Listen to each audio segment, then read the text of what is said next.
everyone, welcome back. In today's video, I'm going to be reviewing the new Tom Ford Traceless Soft Matte Liquid Foundation. In this video, I'll be showing you an application demo as well as a couple of check-ins throughout the day. And then after about 10 or 12 hours, I will come back here and show you what the foundation looks like at that point, as well as share with you my final thoughts. Before I get into all of that though, I do want to mention that this video is a collaboration with my good friend and fellow YouTuber who is pretty much an expert on all things luxury makeup, Michelle Wong. If you are a Tom Ford or just a luxury makeup lover in general, I'm sure you're already subscribed to Michelle because she has quickly become the go-to channel for reviews on the latest high-end luxury beauty products. And if you're new to my channel, perhaps you've come here from Michelle's video, I tend to use products from all price ranges. I like drugstore products and I like mid-range products, and I do once in a while, if something intrigues me like this foundation, I do venture into the realm of luxury makeup. So if you are someone that only purchases luxury makeup, I still think you will enjoy my content because I was a working makeup artist for over 20 years and I do focus a lot of my videos on tips and tricks and just makeup techniques. And on the flip side, if you're someone who never or even just very rarely purchases luxury makeup, I still think you'll enjoy watching Michelle's videos because she's just so personable and funny, and she connects with her viewers in a way that not everybody can. Her reviews are so good and so thorough that anytime we've collaborated on a video like this in the past, I've always watched hers and just thought, dang, I want to redo mine. Hers is so much better. So I feel like I really need to step up my game here. Anyway, the reason why we decided to do this video as a collaboration is because we have two different skin types. Mine is quite oily. Hers is quite dry. I hope you will watch both videos because I'm pretty confident that you will hear information from both of us that will be very helpful. So let's jump into the demo. I will be putting some of the ingredients and the claims up on the screen, and I will address them more at the end. All right, so I've just gotten out of the shower, hence why I have my hair turban on. And then when I got out of the shower, I applied this Glow Recipe Watermelon Glow PHA BHA Pore Tight Toner. And then I followed that up with this Paula's Choice Youth Extending Daily Hydrating Fluid Broad Spectrum SPF 50. FYI, this foundation does not contain any sunscreen. I realize having sunscreen in a foundation is a personal preference. Some people like having a little bit of sunscreen in their foundation, others don't. I'm just pointing out the fact that this one does not contain sunscreen. Another aspect to this foundation that's going to be personal preference is the packaging. I think it's very nice, it's sleek. I've personally always preferred a foundation with a pump, and this one does have one. And I think it's kind of neat how it just pops up when you turn the cap. If you were to accidentally drop this on the floor, I don't believe that it would shatter all over because it's not heavy glass. If I were grading the packaging of this foundation, I would give it an A. So the shade I purchased is 5.6 Ivory Beige. And the reason why I selected this shade is because I used the shade finder on Sephora.com. You tell them what shade in another foundation that you're currently using, and then it will show you what your supposed shade match in another foundation would be. So when I went to purchase this, it said find my shade. I clicked on that and I went to Charlotte Tilbury and I put in that I was a 6N, and then when I did that, I was told that the 5.6 was going to be the closest match. So I'm going to show you right now if Sephora got it right by comparing the two shades side by side. So I think we can agree that this is definitely not a match. The Charlotte Tilbury on the left side of the screen is far more yellow. All right, so now that I've done that, I'm a little nervous about just how dark this foundation is going to be on me. And now I'm going to be applying foundation primer to one side of my face just to see if it makes a difference at all in the wear time of the foundation or how it looks throughout the day. And for that, I am using one of my favorites. It is the Strivectin Anti-Wrinkle Line Blurfector Instant Wrinkle Blurring Primer. This is great if you have oily to combination mature skin. So I'm applying a little bit of the primer just in the T-zone area on my left side. So keep that in mind. The left side of my face is primed. If you're one of my regular viewers, you know how much I love my Stands Out Beauty Sponge. This is my tool of choice for applying any foundation. I just love how quickly it applies my foundation, how smoothly everything goes on, and it gives a real airbrushed look. I much prefer it to a beauty blender. So I'm going to be using my Stands Out sponge on, well, let's just pick a side. On this side with the primer, and then I'm going to use my IT Cosmetics Heavenly Luxe brush on the right hand side. So let's begin with the not primed side. See how nicely the foundation goes on without primer. So I'm just using one tiny little pump. I do like how much control you have with this pump. You know how sometimes with pumps you try to sort of do a half pump and a bunch comes out, but this is very easily controlled. The amount of pressure that you put on the pump is easily controlled. So, well, this is nice. It's not nearly as dark as it was on my wrist where I did those swatches. It's going on very nicely. Oh my goodness, I stand corrected. This is not too dark at all. And look at how nice that is. Wow. I will say this though, a little bit does not go a long way. Sometimes foundations are very, very concentrated and you put a little dot on and you can blend out pretty much half your face, or in some cases your entire face, but not with this. With that small pump, I was only able to get this, oh, I just poked myself in the eye with the brush. I was only able to get this side of my face. Oh, my eyes are watering now. So let's get up close. I'm going right into this, I think it's a 10 times magnified mirror. And it looks really natural, but it gave me some nice coverage in the areas that I feel like I need it.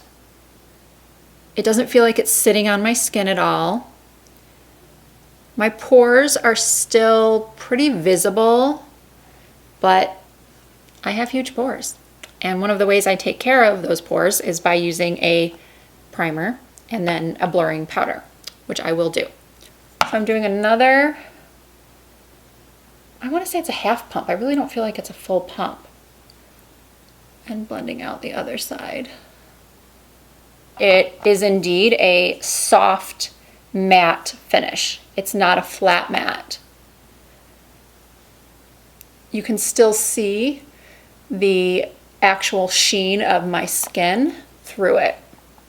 As far as coverage goes, they were spot on in their description of this being a true medium coverage foundation. But we'll find that out when I now do this side, because this is the side where I have more hyperpigmentation and discoloration.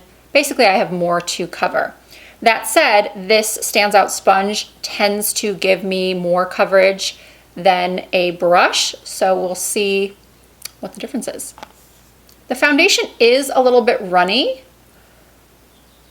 but I don't mind that. I prefer it to a foundation that when you pump it out, it's just this thick, immovable blob. I like it to be a little bit runny. And as you can see, this sponge is giving me full coverage, but it's still looking natural. And it's definitely helping the foundation to spread a little bit easier. With the sponge, I was able to get more of my face covered with the same amount of foundation. So let's get really close up. I don't think that the primed side looks vastly different from the non-primed side. My pores look a little bit smaller, but not that much. So now I'm gonna apply a little concealer and a little powder. For my concealer, I'm using the NARS Radiant Creamy. Let's get rid of those dark circles.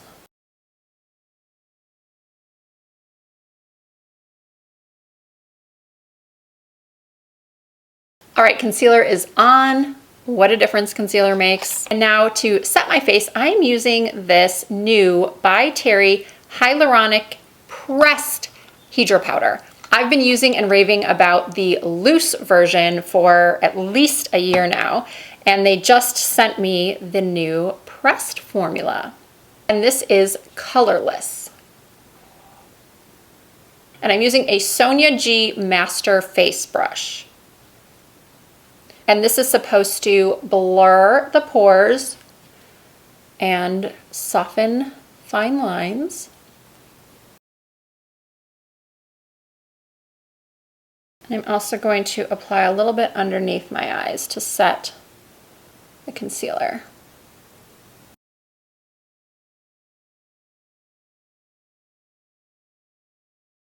So this was after about 30 minutes. As you can see, I applied the rest of my face makeup, and I do feel like I already had some shine breakthrough on both sides. And I do feel like this foundation is emphasizing quite a bit of my texture. Now, to be clear, my skin is textured, but not all foundations emphasize it in this way. Granted, I am in some bright natural light, but I have to say I'm not loving the way this looks. All right, you guys, I had been doing voiceovers for these check-ins, but I had to get on here and just tell you that I have been messaging with Michelle, kind of checking in on how each of us is feeling about the foundation. And she Marco Polo'd me, which, by the way, if you don't know what Marco Polo is, it's a video messaging app. And she was showing me how the foundation had gotten really weird along her jawline, and then it was kind of splotchy. And when she was speaking, my jaw dropped, because that's exactly what I'm seeing. What is going on? It's like the foundation is missing here, and it's turning brown and splotchy. I don't know if it's showing up that much on camera, but that's just crazy that it happened to both of us. All right, so it is now currently 5 o'clock in the afternoon. The sun is still shining brightly. I've had this foundation on now for 8 hours. Normally, I would not do my final check-in at this point. I typically like to wait, as I said in the beginning, 10 to 12 hours. But this foundation is not getting any better. I'm not going to be changing my thoughts on it. It's so strange how sometimes a foundation can go on so nicely and then turn bad so quickly. The oxidization on this foundation is so bizarre because, as I pointed out earlier in that iPhone footage, it's like it oxidized in some places and not in others. That was Michelle's thought, but I just feel like it's completely gone away in this area. My pores, my texture, everything is just not good. And normally, if this foundation were in like the $30 range or $40 range or less, I would still be disappointed. But it makes it even more disappointing when a foundation is close to $100 after tax. This cannot be it. It does say on Sephora.com that this foundation is good for normal, dry, combination, and oily skin. But I'm not finding that to be true. It does contain hyaluronic acid, which I think by now most of us are aware that hyaluronic acid hydrates and supports the skin's natural moisture barrier. So that's a great ingredient. Soft focus microsphere powders diffuse and blur light. I don't feel like anything is diffused on this face. You saw that footage, that iPhone footage. It made me look like I had acne that I don't have. This formula is also humidity and sweat resistant, dermatologist tested, non-comedogenic, and is designed for all skin types. I gotta say no. I gotta say that this is one of the worst foundations I've tried lately. So I don't know what else I can say. If you've tried this foundation and you had a good experience with it, let me know in the comments. I like to hear both sides. Just because I didn't like something or another YouTuber didn't like something, it doesn't mean that it's not gonna work for everyone. You might absolutely love it, but this was clearly not a good experience for me. I think it is looking nicer in bright studio lights, far nicer than it does in any sort of natural light that I've been in. So it's a very confusing foundation in that regard. But overall, if a foundation doesn't look good in natural light, we're not all walking around with studio lights or ring lights. So I want the foundation to look good in natural light, and this one just does not. So if you enjoyed this video, please give it a thumbs up. I really appreciate that. If you have not already, go check out Michelle's review on this foundation. And please consider subscribing to her channel. You will absolutely love her. And if you're not already subscribed to my channel, we would love to have you in the Risa Does Makeup family. So just hit that subscribe button and the notification bell so you don't miss an upload. You can also find me on Instagram, Facebook, and Twitter under the same username. It's all Risa Does Makeup. Thank you all so much for watching, and I look forward to seeing you in my next video.